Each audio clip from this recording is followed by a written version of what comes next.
రంగారెడ్డి జిల్లా షాబాద్ మండలం దైవాలగూడలో జరిగిన 6గురి హత్య ఘటనతో బాధిత కుటుంబాలను పరామర్శించేందుకు వెళుతున్న బీఆర్ఎస్ నేతలను శనివారం పోలీసులు చేవెళ్ల వద్ద అడ్డుకొని అదుపులోకి తీసుకున్నారు. మాజీ మంత్రులు సబితా ఇంద్రారెడ్డి, సత్యవతి రాథోడ్, మాజీ డిప్యూటీ స్పీకర్ ఎం పద్మా దేవేందర్ రెడ్డి తదితరులను చేవెళ్ల పోలీస్ స్టేషన్కు తరలించారు.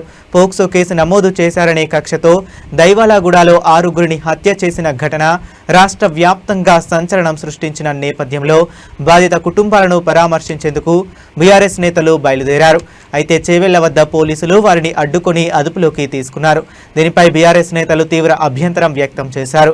బాధిత కుటుంబాలను పరామర్శించకుండా అడ్డుకోవటం ప్రజాస్వామ్య విరుద్ధమని, బాధితులను ఓదార్చే అవకాశాన్ని కూడా ప్రభుత్వం కల్పించడం లేదని విమర్శించారు. ప్రభుత్వం వైఫల్యం చెందింది, హోంశాఖ వైఫల్యం చెందిందనడానికి నిదర్శనం క్రైమ్ రేట్ రాష్ట్రంలో పెరగడమే కాకుండా షాబాద్ లాంటి సంఘటనలు. చాలా దురదృష్టమైన సంఘటన.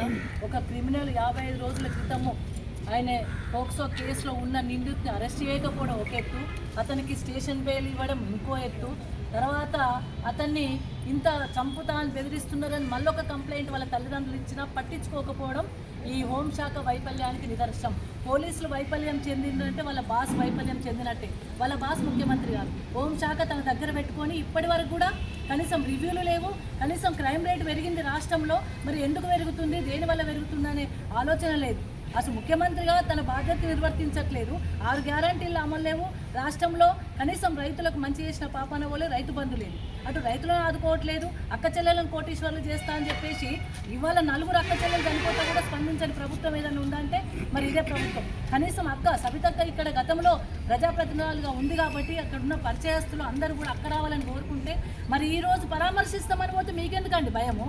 పరామర్శించి అక్కడ భయం లేకుండా ధైర్యం చెప్పి వాళ్ళకి ఏదైనా సాయం చేస్తామని పోతే మరి మమ్మల్ని అరెస్ట్ చేసి స్టేషన్లో కూర్చోబెట్టడం ఎక్కడిది? ఇదెక్కడ న్యాయం? ఇదేనా పోలీస్ శాఖ వ్యవస్థ, హోంశాఖ వ్యవస్థ యొక్క పనితనం? ఇదేనా? ఇదేం పద్ధతి? ఇదేం రాజ్యం? ప్రజాస్వామ్యం కాదా ఇది? ప్రజాస్వామ్యంలో లేమా? ఇంత నిరంకుశ పాలన, ఇంత నిర్బంధ పాలన జరుగుతుంది. మరి అదే ఇక్కడున్న శాసనసభ్యులకు పోవడానికి వాళ్ళకి అనుమతి ఇచ్చింది. మరి ఇక్కడ మేమందరం బీఆర్ఎస్ పార్టీ పరంగా పోదామంటే అనుమతి లేదు. అనుమతి లేదు కాదు, 2 గంటలు పోలీసులు నిర్బంధించి తీసుకొచ్చి చేవెళ్ల పోలీస్ స్టేషన్లో కొంతమందిని, శంకర్పల్లి పోలీస్ స్టేషన్లో ఆర్ఎస్ ప్రవీణ్ గారిని, ఇదేందండి? పోయి పరామర్శించడానికి కూడా హక్కు లేదా? అంత నిరంకుశ పాలన జరుగుతుందా? హోంశాఖ ముఖ్యమంత్రి గారి దగ్గర ఉన్నంత వరకు ఇదే జరుగుతూ ఉంటుంది. ముఖ్యమంత్రి గారు ఇప్పటికైనా కానీ హోంశాఖను వేరే మంత్రులకు అప్పచెప్పాలి. లేదు అంటే తనన్న కనీసం పట్టించుకొని క్రైమ్ రేట్ పెరగకుండా పోలీసులకు సరైన శిక్షణ ద్వారా సరైన ఇన్స్ట్రక్షన్స్ ఇవ్వాలి. ఏం ఇన్స్ట్రక్షన్స్ ఇస్తుండ్రు? ప్రతిపక్షాలను నియంత్రించండి, ప్రతిపక్షాలను స్టేషన్లో పెట్టండి, ప్రతిపక్షాల మీద కేసులు పెట్టండి, ప్రతిపక్షాలను మాట్లాడనీయకండి, ప్రతిపక్షాల మీద సిట్ వేయండి. ఇదేంటండి రాష్ట్రంలో అసలు ప్రతిపక్షం మనమే. ఇంకా బీజేపీ ఎక్కడ ఉంది? ఇంకా ప్రతిపక్షమే లేదు, ఒకటే ఉన్నది ప్రతిపక్షం బీఆర్ఎస్ఏ. అందుకే బీఆర్ఎస్ను చూసిన దృష్టిలో ఒక్క 1% చూసినా రాష్ట్రం బాగుపడుతుండే, ఈ క్రైమ్ రేట్ పెరగకపోతుండే, క్రిమినల్స్ తయారు కాకపోదురు. ఇప్పుడు అంత అయిపోయాక వచ్చి శ్రీధర్ బాబు గారు ఏం చేస్తారు, లేకపోతే యాదయ్య గారు ఏం చేస్తారు? ఇక్కడున్న ప్రజాప్రతినిధులు 6 చనిపోయినండి, 4 ఆడబిడ్డలు, చిన్న ముక్కుపచ్చలారని పిల్లలు ఇద్దరు. అరే వాళ్ళని ఎట్లా చంపడానికి ఆ క్రిమినల్కి ఎట్లా మనసు వచ్చింది? అతను పట్టుకున్నారంటే ఇప్పటివరకు పట్టుకోలే. మళ్ళీ కనీసం హాస్పిటల్ పోయి పరామర్శిస్తా అని అక్కంటే కూడా పోలీసులు బయలుపెట్టలేని పరిస్థితి, ఆ డెడ్ బాడీస్ని చూస్తామంటే కూడా చూపించలేని పరిస్థితి. ఇంత దౌర్భాగ్యమైన పరిస్థితిలో రాష్ట్రం ఉంది, ఇంత దౌర్భాగ్యమైన పరిస్థితిలో హోంశాఖ ఉంది. చాలా ఇబ్బందికరమైన పరిస్థితులు ఉన్నాయి. ప్రజలందరూ భయాందోళనలు గురయ్యే పరిస్థితి వస్తూ ఉంది. క్రైమ్ రేట్ పెరుగుతుంది. ఎక్కడ ఏం క్రైమ్ జరుగుతుందో తెలియని పరిస్థితులు వచ్చినాయి. ఇప్పటికైనా కళ్ళు తెరిగింది ప్రభుత్వం, ఇంకా 2 ఏళ్ళు ఉంది.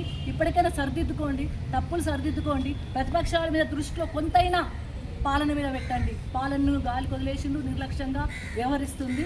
కాబట్టి ఇప్పుడే మేము డిమాండ్ చేస్తూ ఉన్నాం, ఆ కుటుంబంలో ఉన్న మిగతా వాళ్ళని ఆదుకోవాలి.